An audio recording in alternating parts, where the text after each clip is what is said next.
Dinosaurs capture the imagination of people all over the world,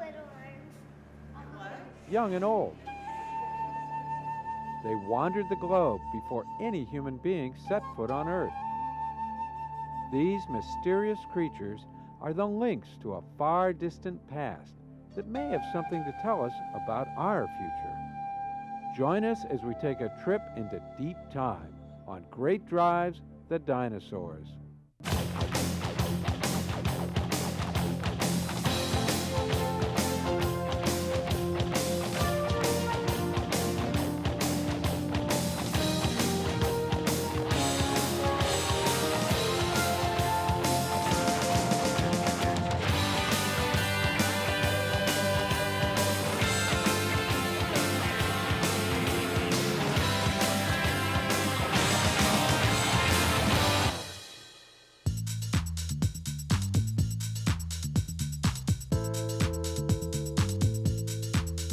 We started our dino quest outside of Casper, Wyoming. Some call this area America's energy colony. Its wide open spaces blanket vast deposits of coal, oil, and uranium. Geologists tell us that 65 million years ago, Wyoming was a swampy marsh, much like Florida's Everglades are today. Its rich plant life died, was buried, and eventually transformed into fuel for modern civilization. Dinosaurs were stalking their prey on the shores of these swamps. Their bones can be found here today.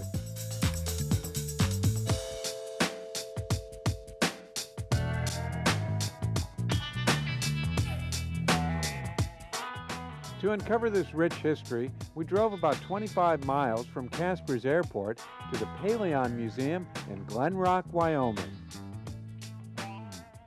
The Paleon team is dedicated to uncovering the story of the dinosaurs that once called this area home. The majority of the information we're really after is about what the Earth was like at 65 million years ago.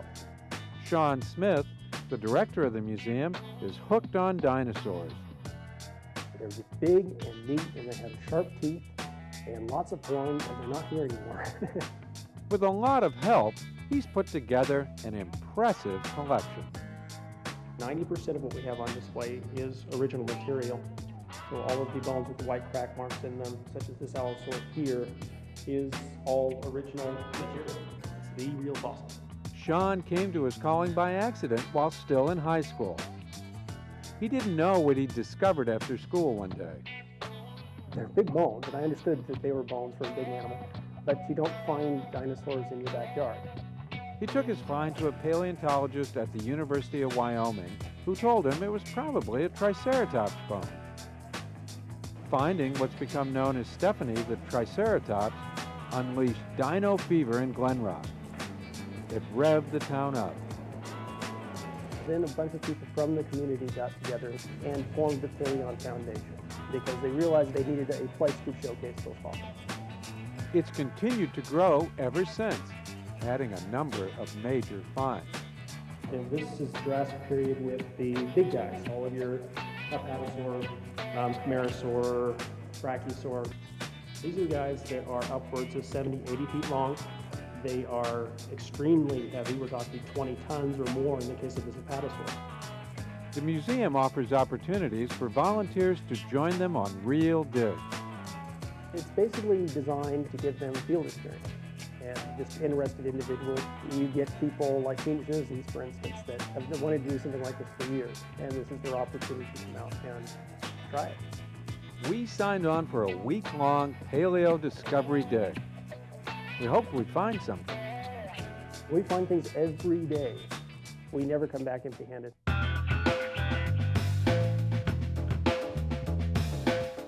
The next morning, we joined a group of volunteers. Parents with aspiring paleontologists, a children's book writer, and a college student, all here for a Paleon adventure.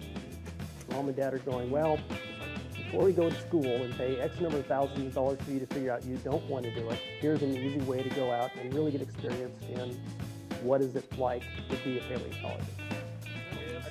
One of the world's most famous paleontologists, Dr. Robert Bakker, joined us. He wasn't what we expected. This is what it means after digging for 11 years. The whole boils down to one grab. With that in mind, we headed out. We were going to a dig site about a mile away from the museum. We rode with Sean and his wife Jessica, who also works at the museum. Going to the field area just north of Glenrock, the place where the museum got started. It's an area about 750 acres.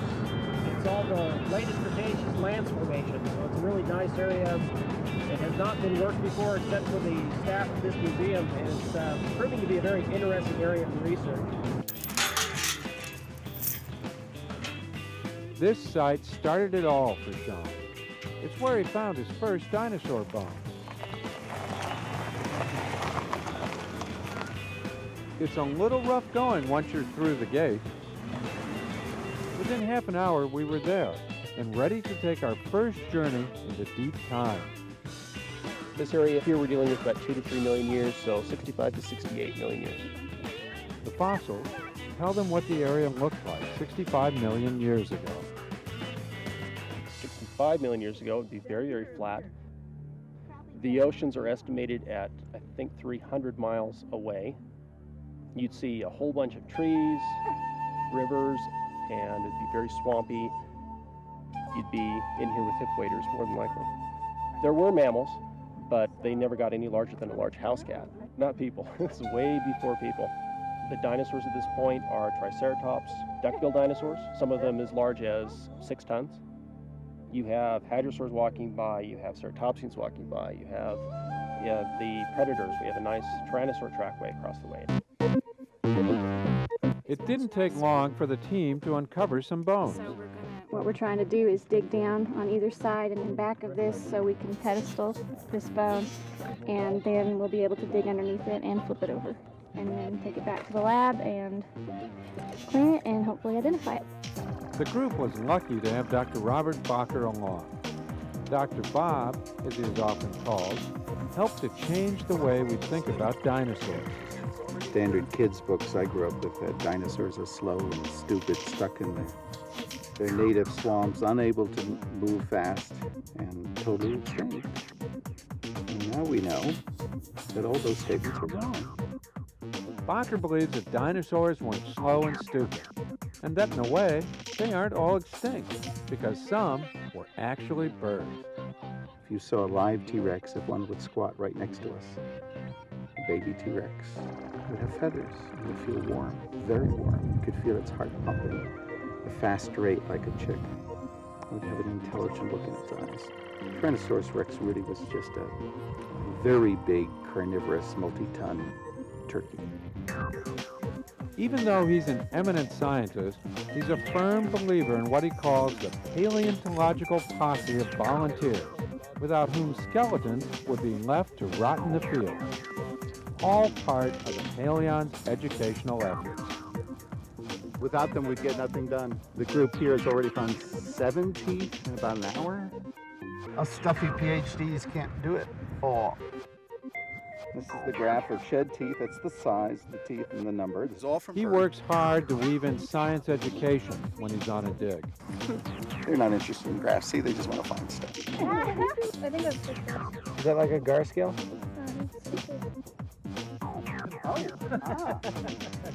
My big discovery today was that my daughter likes to find dinosaur bones. We always suspected it, but she enjoys it. She's having a lot of fun. Most people here they're perfect set of mentors for a young person wanting to be a paleontologist. Kind of feels like a thing I was born to do, you know? When I was 3, I was digging around the carpet with a toothbrush, looking for the dinosaurs, but they weren't there. Finding anything, just a little bit of bone, it's not just a bone to me. Think of it as a prehistoric creature that used to walk, run, live, eat, everything. Little itty bitty shards. Little tiny things. The smaller the shard, the higher your voice has to be. Sam Starr, the other high school student volunteer, found that he was learning more out here than he did in a classroom. Discussion in the classroom is all well and good, but you learn so much more when you're out and actually looking at it with your own eyes instead of at a picture in a textbook. You touch it and you understand it. Sean, Jessica, and Paleon President Doug McCary hiked to an adjacent dig site and got their hands on a new find. They've discovered a Triceratops horn. This is about 65 million. 65, 66. The end of this time period is 65 million. We're about halfway through the formation, so around 66 million years old. Most common animal found here. The whole group spread out and continued to find more and more Triceratops pieces. Students started crawling, as they are now, and found many chunks, about that size. Thick bone, very thick bone. Armor. It's clearly the collar, the armored collar of a Triceratops. And there are pieces for about 20 feet along here. Some sort of swamp, a stagnant backwater. It's a little like Cretaceous New Jersey. Well, it suggests that, as we suspected, Triceratops made its living in the solid waste management field, like the Sopranos. They would have stayed all day, but eventually they had to head back to town. One of the treats of dino digging with the Paleon is the chance to stay at the historic Hotel Higgins. It's been restored to its post-Victorian glory. The hotel is an old Wyoming railroad hotel. It was built in 1916 right along the rail tracks, and originally had a grand ballroom, which is now our dining room. We have a 3-star restaurant. We serve lunch and dinner, steaks, lamb, seafood, pork. We have the bar, we call that the Highlander Pub. It's a small, intimate, sort of a quiet little bar. We just like to try to make everybody feel very, very comfortable. We don't want this to seem like your regular corporate motel. We want everybody to feel almost like they're part of the family. Every single room in our hotel is a little bit different. It's each room is done in a varying antique style. We have one room that has an 1890s bedroom set in it. We have 2 or 3 that are the 1930s and 40s style. We'd heard that the hotel was haunted. There are a lot of stories about ghosts. We've had paranormal specialists come into the hotel and take readings and pictures, and we've had many guests talk about what seems to be a female, we call her Eda, who comes in and sits on the end of the bed and just seems to sit and check and make sure everybody's okay, and then she leaves the room. There's something very homey about the Hotel Higgins. We have company every night. That's what I said. We have company from all over the country, in fact, all over the world. Yeah. Judy's husband, Mike Colling, helps her run the hotel when he's not serving as Glenrock sheriff. He offered to show us the local sites. We drove along the route that more than 400,000 men, women, and children took as they headed west during the 19th century. It was part of a dangerous 6-month journey then. Today, it's a scenic drive, especially Glenrock's Box Elder Canyon. The steep, rock and tree-lined canyon towers over the gentle flow of Box Elder Creek. It's just 10 minutes from Glenrock and the interstate on County Road 18, but it seems like it's in another century. This haven for picnickers, campers, hunters, and fishermen is open all year round. This 2,000-acre county park contains most of Box Elder Canyon. The views are spectacular. We felt like we'd stepped back into the Old West. It looks the same as it has for thousands of years.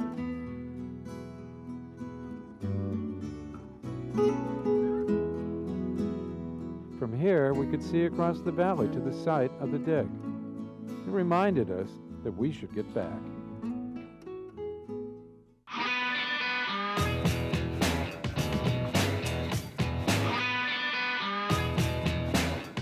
We discovered that they were still digging, but they'd found something bigger than a bone, Dr. Bakker's SUV. He dubbed it the Toyotasaurus. I was chugging along and sank some wheels, and the kids got up, pushed me out, and I was out. I was doing fine. All of a sudden, it just collapsed. The world collapsed underneath. I slowly capsized, and there I was, semi-upside down. The kids were saying, "Wow, cool!" We're taking pictures. No one was hurt, and it gave Bakker a chance to find some things he hadn't seen for a while. Unfortunately, tow trucks don't make house calls to Dino Dig. The plan is we're trying to get two vehicles on it. We want to pull it over on its wheels and then also drag it back. So maybe not at the same time. We're not sure what we're doing. This gave the volunteers a deeper understanding of a paleontologist's glamorous life. Where? Right here? Right here? The distinction between volunteer scientists and work-release felons from Rawlins is pretty small. Just the difference between volunteering and being voluntold. While an all-terrain SUV or truck is overkill in the city, four-wheel drive and a long tow rope come in handy out here.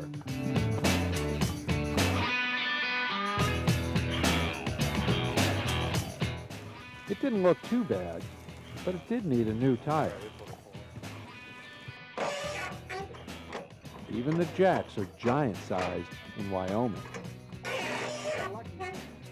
Can you change the air freshener and do some detailing? He thought his four tires were worth more than the truck. The Wyoming way is buy really good tires and really cheap socks. Finally, the Toyotasaurus roared to life. It was time to head in to work in the lab. This gives the volunteers a chance to see where the real scientific work is done. In the field, your entire goal is simply to collect things. You have no idea what it all means. You don't have enough time to put it together. Scientific analysis is done in the lab. This is one thing that makes the Paleon experience different. There are many different field programs out there, and they take them into the field for a week or so, and that's all they see. You see the collection part, the big part that's back here, and getting into the resources. How do you take it from the really dirty thing you found in the field and produce a very beautiful bone, hopefully, that you can pick out whole? You're going to have lots of saw teeth and a small mouth. Right. After 3 days, everyone was getting a thorough indoctrination into paleontology, but there was more to come. Set your watch back 60 million years. We're going into the Jurassics on the Jurassic. It was day 4, and we were leaving Glenrock and heading south to search for the remains of much older Jurassic period dinosaurs. Highway 487 took us through the scenic Shirley Basin. The area had plenty of side roads, ideal for meandering exploration. It also has spectacular views. There's abundant wildlife, thousands of antelope, deer, and elk. It's worth taking your time and enjoying the drive, but there can be some road hazards.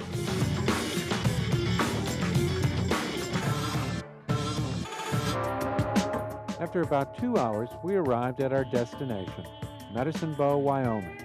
Once a booming railroad town, time has passed it by. The Mondrian-inspired gas station fronts America's first transcontinental highway, the Lincoln Highway. Its bank handled the transactions of the ranchers and sheep herders who were shipping 2,000 head of cattle a day out of Medicine Bow by 1900 and 1,000 tons of wool. The only deposits it accepts today are bottles.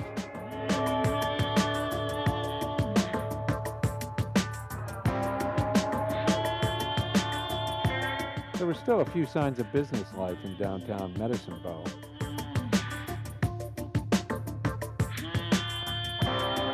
But we weren't sure if a drive-in liquor store was such a good idea.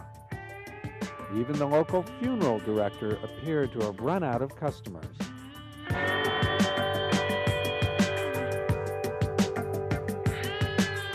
We visited some of his former clients. No doubt, some of the outlaws, ranchers, and saloon keepers that inspired Owen Wister to write the first Western novel, The Virginian. which was based on his experiences in Medicine Bow. When opened in 1911, the local hotel borrowed its name.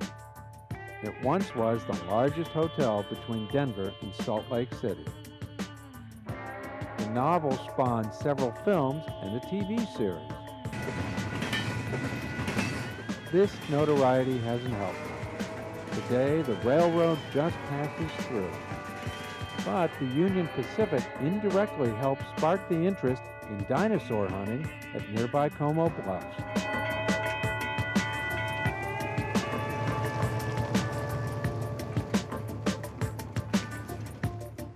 The railroad lines used to run a few miles north, right through Como. There was a small depot in what is now barren ranch land. Two men who worked there stumbled on some large dinosaur bones in 1877. Shipping them to Professor Othniel Marsh at Yale's Peabody Museum triggered a dinosaur bone gold rush.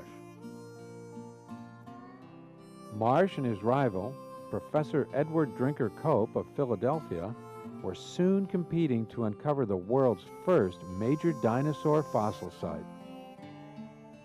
Their competition, dubbed the Bone Wars, spurred them on to find and name hundreds of new species of dinosaurs.